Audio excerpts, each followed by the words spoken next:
Lesson number 6, lesson का नाम है on reading in the relation to the literature. Very few person know how to read. बहुत कम लोग जानते हैं कि कैसे पढ़ा जाना चाहिए। कंसिडरेबल एक्सपीरियंस विद लिटरेचर, साहित्य के साथ उनका विशेष अनुभव होना चाहिए। इज नीडेड, इसकी आवश्यकता है। Before test and the discrimination, उस किताब को औचित्य जानने के लिए, उसकी रुचि जानने के लिए। कैन पॉसिबली बी एक्वायर्ड, किताब को पढ़ने से पहले इन चीज़ों की आवश्यकता होती है। एंड विदाउट दीज, इन चीज़ों के बिना, it is almost impossible to learn how to read, इन चीज़ों के बिना किताब को पढ़ना, कि किताब कैसे पढ़ी जाती है, ये लगभग असंभव है। आई से, मैं तो यहाँ तक कहता हूँ ऑलमोस्ट इम्पॉसिबल, लगभग असंभव है। Since there are some rare man, कुछ दुर्लभ लोग हैं, वो through a kind of the inherited literary instinct are able to read a very well even before reaching the age of the 25 years. बहुत कम लोग होते हैं जिनमें 25 साल की उम्र से पहले पहुंचने से पहले ही एक साहित्यिक जन्मजात प्रवृत्ति पाई जाती है किताबों को पढ़ने की। But these are great expectation, लेकिन इस प्रकार का विशेष अपवाद है। And I am speaking of the average, मैं तो एक सामान्य औसत लोगों की बातें कर रहा हूँ। For to read the character of the letters of the test does not mean reading in the true sense. अगर किताब के केवल अक्षरों को पढ़ना किताब का वास्तविक अर्थ नहीं है। You will often find yourself reading books. You will often find yourself reading words or character automatically. कई बार आप अपने आप को पाओगे कि अपने आप ही आप किताब के अक्षरों को दोहराते हुए पाते हैं। Even pronouncing them quite correctly, हालांकि आप उच्चारण भी उसका शुद्ध कर रहे हैं। While your mind are occupied with a totally different subject. आप किताब को पढ़ रहे हैं, अक्षरों को पढ़ रहे हैं और उसका उच्चारण शुद्ध कर रहे हैं, लेकिन उस समय आपका दिमाग है उसमें कुछ दूसरे विषयों पर चर्चा चल रही है या उन पर दूसरे विषयों का आधिपत्य है या माइंड कहीं और है। This mechanism of the reading becomes all together automatic at early period of the life. ये इस तरह की यांत्रिक अध्ययन है मनुष्य में, ऑटोमेटिक स्वाभाविक रूप से बहुत पहले ही जल्दी ही एज में आ जाते हैं। And can be performed respective of the attention, neither can I call it reading to the exact and the narrative portion of the text from the rest simple for one's personal amusement. लोग किताब को केवल अपने व्यक्तिगत अध्ययन के लिए पढ़ते हैं और इन द अदर हैंड, दूसरे शब्दों में अगर कहे, to read a books for the story, या केवल वो कहानियां पढ़ने के लिए किताबें पढ़ते हैं। Yet most of the reading that is done in the world is done in the exactly this way. और अधिकतर आप देखते हैं दुनिया में, संसार में इसी तरह से लोग किताबें पढ़ते हैं। Thousand and thousand of the books are bought every year, हजारों किताबें प्रति वर्ष खरीदी जाती है। एवरी मंथ, प्रत्येक महीने खरीदी जाती है। आई माइट इवन से, मैं तो यहाँ तक कहूँगा एवरी डे, प्रतिदिन खरीदी जाती है बाय द पीपल, लोगों के द्वारा। वो do not read at all, जो इन किताबों को नहीं पढ़ना जानते हैं या ढंग से नहीं पढ़ते हैं। They only thinks that they read, वे केवल सोचते हैं कि उन्होंने वो किताबें पढ़ते हैं। They buy books just to amuse themselves, वो किताबों को अपने मनोरंजन के लिए खरीदते हैं। टू किल टाइम, समय को बर्बाद करने के लिए खरीदते हैं। As they all call it, जैसा कि वो लोग बताते हैं। इन 1 hour और 2 hours their eyes have passed over all the page, वो बताते हैं कि 1 या 2 घंटे में उन्होंने संपूर्ण किताब को या किताब के सारे पेजों के ऊपर से उनकी आंखें या उनकी नज़रें गुजर गई है। And there is left in their mind a vague idea और 2, जबकि उनसे अगर पूछा जाता है तो उसके दिमाग में 1 या 2 शब्द, तुच्छ शब्द भी नहीं रहते हैं। About what they have been looking at and this they really believe in reading is reading, वो केवल इस बात पे विश्वास करते हैं कि वो पढ़ते हैं, अध्ययन करते हैं। Nothing is more common than to be asked, ऐसा सामान्यता नहीं कहा जा सकता।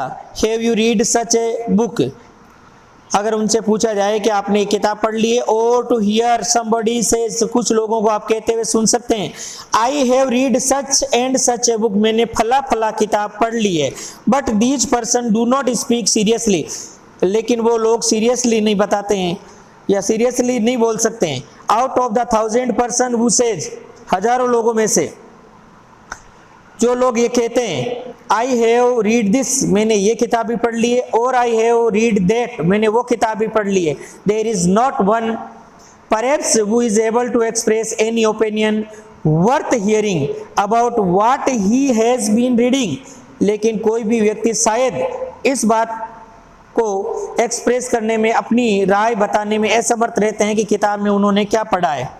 Many and many a time I hear students say that they have read certain books. बहुत बार मैं स्टूडेंट्सों को ये कहते हुए सुनता हूँ कि उन्होंने निश्चित किताबें पढ़ ली है, but if I ask them, जब मैं उनसे पूछता हूँ some question regarding the books, किताब से संबंधित क्वेश्चन पूछता हूँ, आई फाइंड, तो मैं पाता हूँ that they are not able to make any answer, तो वो कोई भी क्वेश्चन का जवाब देने में असमर्थ रहते हैं। और at best they will only repeat some things and somebody else has said about what they thinks that they have been reading, और वो केवल वही चीज़ें बता पाते हैं जो वो किताब में केवल ये सोचकर पढ़ते हैं। But this is not peculiar to the student, लेकिन ये स्टूडेंटों के लिए मामले में विशेष बात नहीं है। It is in all countries, ये सारे देशों में ऐसा होता है। दैट द वे, एक तरीका है, that the great public divorce book, अधिकतर पब्लिक है इस तरह से किताबें डिवोर करती है, पढ़ती है। आई वुड से, मैं कहना चाहूँगा, that the difference between the great critic and the common person is chiefly that the great critic knows how to read and that the common person does not. इस प्रकार मैं कह सकता हूँ कि एक महान आलोचक होता है और एक सामान्य व्यक्ति में मुख्यतः यही अंतर होता है कि महान आलोचक ये जानता है किताब कैसे पढ़ी जाती है, और एक सामान्य पर्सन है ये नहीं जानता है। No man is really able to read a book who is not able to the express an original opinion regarding the contents of a book। किताब पढ़ने में वो व्यक्ति योग्य नहीं है जो किताब के बारे में अपनी ओरिजिनल ओपिनियन नहीं दे पाता है।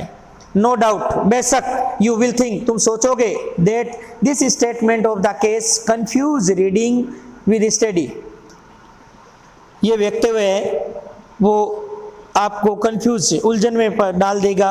अध्ययन, reading with study,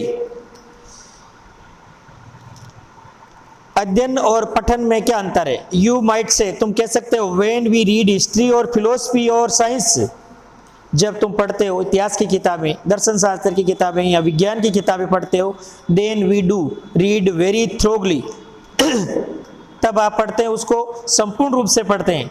studying all the meanings, सारे अर्थों को जानते हुए पढ़ते हैं। बियरिंग ऑफ द टेस्ट, किताब को ग्रहण करते हुए पढ़ते हैं। स्लोली, धीरे धीरे पढ़ते हैं। एंड थिंकिंग अबाउट इट, और उनके बारे में आप सोचते हैं। इट इज हार्ड स्टडी, इसको हार्ड स्टडी कहा जाता है।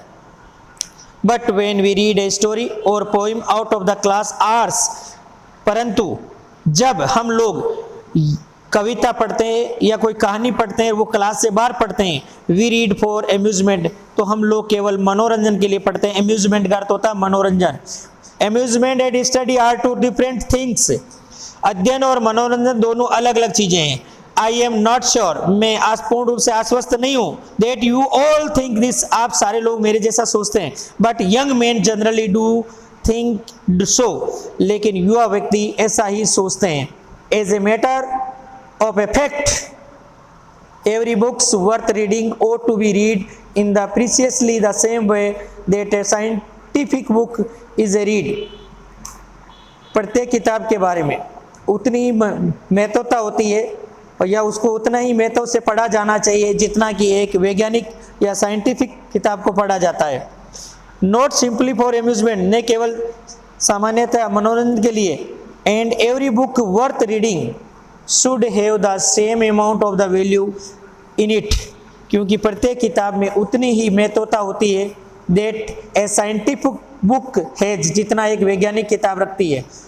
Though the value may be of a total different kind, हो सकता है उनकी वैल्यू है वो अलग अलग हो सकती है पूर्ण रूप से। फॉर आफ्टर ऑल, इन सभी चीज़ों के बाद a good book of the fiction, अगर हम कहानी की किताबें पढ़ते हैं, रोमांच की पढ़ते हैं, पोइट्री की पढ़ते हैं, इज ए साइंटिफिक वर्क, वो भी एक वैज्ञानिक सिद्धांतों या वैज्ञानिक कार्यों की तरह होती है। It has been composed according to the best principle of the more than one science, वो एक साइंस की किताबों से ही ज़्यादा अच्छे सिद्धांतों पर रची जाती है, लिखी जाती है, कंपोज की जाती है। बट स्पेशली, विशेष रूप से, according to the principle of the great science of the life, the knowledge of the human nature, परंतु विशेष रूप से एक महान साइंस की किताब है जो जीवन की या उनके मनुष्य नेचर के साथ उनका नॉलेज है, उनके आधार पर लिखी जाती है। The first things which a scholar should bear in mind, सबसे पहली जो बात है एक पाठक को, एक स्कॉलर को अपने दिमाग में रखनी चाहिए, is that a book ought not to be read for mere amusement, किसी भी किताब को केवल मनोरंजन के लिए नहीं पढ़ा जाना चाहिए। मियर का अर्थ होता है केवल। Half educated person read for amusement, अर्धशिक्षित लोग होते हैं वो किताबों को मनोरंजन के लिए पढ़ते हैं। And are not to be blamed for it, इसके लिए वो किसी को दोष भी नहीं लगाते हैं। They are incapable of the appreciating the deeper qualities that belong to a real great literature. They are incapable, वो उनकी प्रशंसा करने में भी यह समर्थ रहते हैं, उनकी जो गहनता होती है, उनकी जो गहरी क्वालिटीज होती है, जो वो किताब एक महान साहित्य से संबंध रखती है। But a young man who has passed through a course of the university training should discipline himself at an early day never to read for mere amusement, परंतु एक युवा व्यक्ति जो क्या आता है यूनिवर्सिटी की डिग्रियां ले लेता है, ट्रेनिंग ले लेता है, तो उसमें एक अनुशासन आ जाता है, अपने आप अनुशासित हो जाता है या हो जाना चाहिए, और बहुत जल्दी हो जाना चाहिए। उनको किताबों को कभी भी मनोरंजन के लिए नहीं पढ़ा जाना चाहिए। And once the habit of the discipline has been form, इस तरह की जो आदत है उसका विकास एक बार अगर हो जाता है तो he will find it impossible to read for mere amusement. अगर आपके अंदर इस तरह की अनुशासन आ जाता है तो वे व्यक्ति कभी भी किताबों को मनोरंजन के लिए नहीं पढ़ेगा या मनोरंजन के लिए पढ़ना असंभव होगा।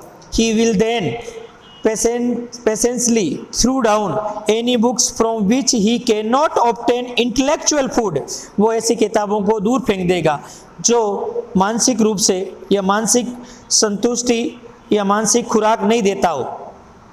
Any book which does not make an appeal to the higher emotions, कभी भी कोई भी किताब, सभी किताबें एक हायर इमोशन की अपील नहीं करती है, टू हिज इंटेलेक्ट के एक आध्यात्मिक ज्ञान की अपील नहीं करती है। But on the other hand, दूसरी तरफ the habit of the reading for amusement becomes with thousand of the people exactly the same kind of the habit. बाकी हजारों लोगों की आदतें होती है, वो केवल किताबों को मनोरंजन के लिए पढ़ते हैं, उनकी आदतें उसी प्रकार की आदतों जैसी होती है। एज वाइन ड्रिंकिंग, जिस तरह से क्या आता है एक आदमी को वाइन ड्रिंकिंग की हैबिट पड़ जाती है, अफीम स्मोकिंग की हैबिट पड़ जाती है। It is like a narcotic, वो एक मादक पदार्थों जैसा है, केवल मनोरंजन के लिए किताबें पढ़ना मादक पदार्थ जैसा है। Something that help to the pass the time, वो केवल मदद करता है समय को गुजारने में। Something that keeps up a perpetual condition of the dreaming, ऐसी किताबें व्यक्तियों को एक विशेष स्वप्न की स्थिति में रखती है। Something that eventually result in the destroying all capacity for the thoughts, और ये किताबें धीरे धीरे उस मानव में सोचने वाली क्षमता को डिस्ट्रॉय कर देती है। Giving exercise only to the surface part of the mind, वो माइंड के केवल ऊपरी सतह पर क्या आता है एक्सरसाइज करवाती है, अभ्यास करवाती है। That living the deeper springs of the feeling and higher faculties of the perception employed, जो किताबों के अंदर जो गहरा ज्ञान होता है, जो गहरी भावनाएं होती है, उसको वो छोड़ देती है। The taste of a great book is whether we want to read it only once or more than once. एक टेस्ट, एक किताब का परीक्षा तब होती है जब हम उस किताब को पढ़ना चाहते हैं केवल एक बार, फिर और पढ़ना चाहते हैं एक बार. And really great book we want to read the second time. वास्तव में एक महान किताब वो होती है जिसको हम दोबारा पढ़ना चाहते हैं, इवन मोर, ज़्यादा से ज़्यादा पढ़ना चाहते हैं. Then we wanted to read it the first time. जब हम पहली बार पढ़ते हैं उसके बाद अगर दूसरी बार पढ़ते हैं तो ये एक रियल ग्रेट बुक की विशेषता होती है. एंड एवरी एडिशनल टाइम, जब भी हम दोबारा अतिरिक्त समय में इसको पढ़ते हैं, that we read it we find new meanings and new beauties in it. तो हम उस किताब के अंदर नए नए अर्थ पाते हैं, नई से नई सुंदरता प्राप्त करते हैं. A book that a person of the education and the good taste does not care to read more than once is very probably not worth much. एक किताब होती है एक व्यक्ति के लिए, व्यक्तिगत शिक्षा के लिए, एक अच्छा टेस्ट के लिए, या does not care to read one more once in the very probably. उस किताब को ध्यानपूर्वक उनके रुचि को नहीं पढ़ा जाता है. Is very probably not worth much, ये उसकी विशेषता पर डिपेंड नहीं करती है. But we can not consider the judgment of a single individual Infallible.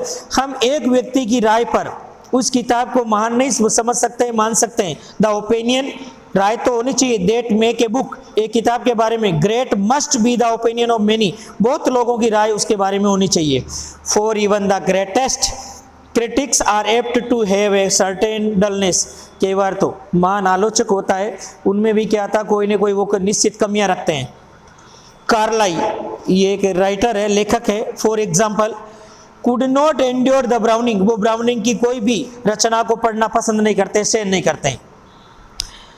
Byron could not endure some of the greatest of the English poet. और Byron नाम का जो राइटर है वो कभी भी महान अंग्रेजी कवियों की किसी भी कविता को पढ़ना पसंद नहीं करता है, सहन नहीं कर सकता है. A man must be many sided to utter a trustworthy estimate of the many books. एक व्यक्ति है किताबों के बारे में, बहुत सारी किताबों के बारे में अपनी अपनी राय रख सकता है. We may doubt the judgment of the single critic at the time. हम डाउट कर सकते हैं, हमें संदेह हो सकता है केवल एक व्यक्ति की, एक महान आलोचक की एक समय की राय को हम निसंदेह उस पर डाउट कर सकते हैं. But there is no doubt possible in regard to the judgment of the generation. अगर एक पीढ़ी के बाद दूसरी पीढ़ी, कई पीढ़ियों का निर्णय उस किताब के बारे में अगर आ जाता अच्छा, तो उसके बारे में हम संदेह नहीं कर सकते. Even if we can not at once pursue any good in a book which has been admired and praised for the hundred of the years. ऐसी किताबों के बारे में हम अपने विचार नहीं बदल सकते जिनकी प्रशंसा सैकड़ों वर्षों से होती आई है. यू मे बी श्योर, आप आश्वस्त हो सकते हैं, डेट बाय द ट्राइंग, प्रयास करके, बाय स्टडिंग, पढ़कर, इट केयरफुली, उन किताबों को ध्यानपूर्वक पढ़कर, we shall at least be able to feel the reason of the admiration and praise. और हम उस प्रशंसा करने वाले कारण को भी पता लगा सकते हैं, उसमें सफल हो सकते हैं. The best of the old libraries for a poor man would be a library entirely composed of the such great work only, books which have passed the test of the time. इस प्रकार एक व्यक्ति के लिए अच्छी से अच्छी लाइब्रेरियाँ होती है, उनमें जो कंपोज की हुई महान कार्यों की किताबें होती है, वो उनके लिए समय के साथ गुजरी हुई किताबें होती है. समय के टेस्ट को पास करके वो किताबें परफेक्ट बनती है. This then would be the most important guide for us in the choice of reading. पढ़ने की जो रुचि होती है वो हमारे लिए एक महत्वपूर्ण मार्गदर्शक हो सकती है. We should read only the books, हमें वही किताबें पढ़नी चाहिए. We want to read more than once, एक बार से ज़्यादा किताबों को पढ़ना चाहिए. Nor should we buy any other, हम दूसरी किताबों को तब तक नहीं खरीदना चाहिए अनलेस, यदि we have some special reason, जब तक हमारे पास कोई विशेष कारण नहीं हो. फॉर सो इन्वेस्टिंग मनी, पैसे को निवेश करने का कोई कारण नहीं हो. द सेकेंड फैक्ट, दूसरा जो तथ्य डिमांडिंग, वो इस बात की डिमांड करता है, attention is the general character of the value that lie hidden with in all such great book, किताबों के अंदर छिपी हुई जो महानता होती है उसको जब तक हम पहचानते नहीं है तब तक अगली किताब को हमें नहीं खरीदा जाना चाहिए। दे नेवर बिकम ओल्ड, किताबें कभी पुरानी नहीं होती है। देयर यूथ इज इमोर्टल, उनकी विशेषता, उनकी गुणवत्ता हमेशा बनी रहती है। A great book is not apt to be comprehended by a young person at the first reading. एक किताब को पहली बार में एक युवा पर्सन पढ़ता है तो उसको उपयुक्त नहीं ठहरा सकता है, एक्सेप्ट इन ए सुपरफिशियल वे, क्योंकि ऊपरी सतह पर अगर पढ़ते हैं तो उसकी महानता का पता नहीं लगा सकते। Only the surface the narrative is absorbed and enjoyed, कि वो सतही रूप से ऊपरी तौर पे अगर किताबें पढ़ते हैं तो वो केवल वर्णन होती है जिसको आप और हम ग्रहण करते हैं, एंजॉय करते हैं।